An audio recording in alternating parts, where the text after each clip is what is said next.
Hollow Knight did the impossible multiple times. For one, the second game, Silksong, straight up crashed all of the major gaming stores at release because there was such a high demand for this gloomy side-scrolling game, outcompeting multiple big AAA productions. Beyond that, it's already a feat to seemingly establish a new classic within a genre that's frankly been very iterative for decades and has also become very oversaturated, especially within the indie scene. Now, certainly before anything else, like with many of these things, Hollow Knight was there at the right place at the right moment. In 2017, it only came out on PC after it began as a crowdfunding project. 1 year after its initial release, a port of Hollow Knight was announced for the still very fresh Nintendo Switch during the big summer announcement period, and came out straight after Nintendo's E3 press conference. At this point in time, shadow dropping a game right after announcing it wasn't that common, and the Nintendo stream was very light on new content, mostly focused on Super Smash Bros. Characters, which put even more focus on Hollow Knight, which was available immediately at a cheap price and was already proven to be a hidden gem on PC. But there was a reason it was critically acclaimed to begin with, because Hollow Knight managed to bring back some of the allure of the original Metroidvania formula of exploring a big cave, something that's been slowly lost prior to this game. In 1986, Nintendo's Metroid brought Zelda-style exploration into side-scrolling gameplay, turning linear stages known from other platformers like Pac-Land or Mario Bros. Into a vast labyrinth, with one key component being backtracking. Meaning, as you explore and gain abilities, you return to old places on the map to open new paths. A very novel concept during that time. Castlevania Symphony of the Night was one of the first mainstream games gaining attention by taking over this very specific formula, but also giving it its own spin by adding a few RPG elements, hence coining the term Metroidvania. But after that, not only Castlevania itself, but also games from smaller developers that started to appear with the rise of online stores like Xbox Live Arcade, the genre became a little too predictable. Even today, tons of games have that early moment where a ledge is too high because you don't have the double jump yet. At this point, I'd almost prefer developers skipping that part because it's been done so often and we all know what to do that it feels like an artificial barrier more than anything. But Hollow Knight created a world that felt inscrutable and alien again. On the one hand, its giant labyrinth was hand-drawn with an immersive art direction, giving this underground map a really coherent feel, where all the map parts naturally flow into each other as you travel and either descend into its dark depths and hidden temples, or open the sewer systems below the city, or reach to its outskirts on the other side of the map, or fall into a giant spider nest.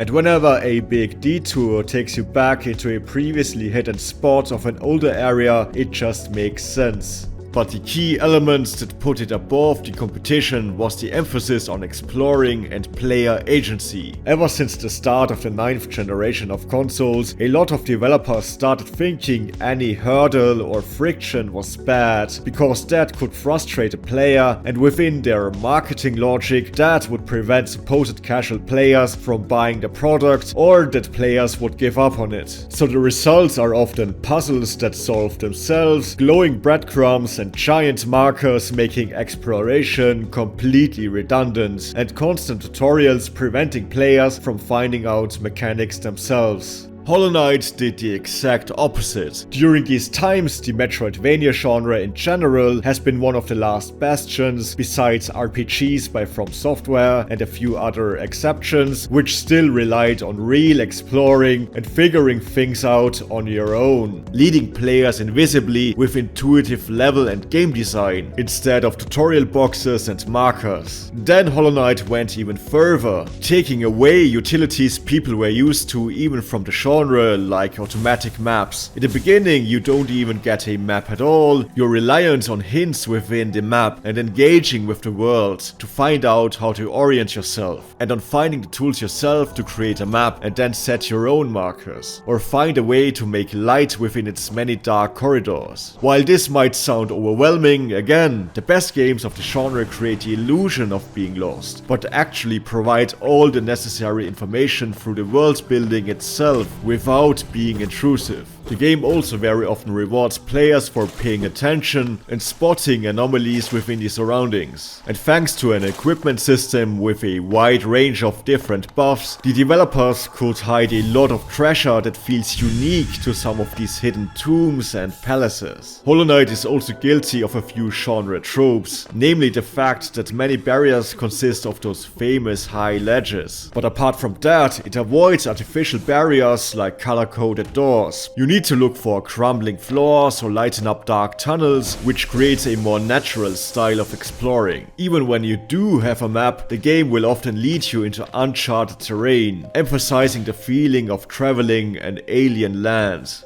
One aspect that's found in many of the best Metroidvania games is that feeling of, wait, am I supposed to be here already? And Hollow Knight has plenty of that. Not only because you can quickly venture off in all these different directions, you also never really quite know what can happen next, what kind of creature or trap might lurk behind a corner. One thing I also like is that NPCs will show up at different places throughout the entire campaign, kinda traveling with you and making the world building more alive. Just like the fact that later you can get additional info by reading each NPC's minds.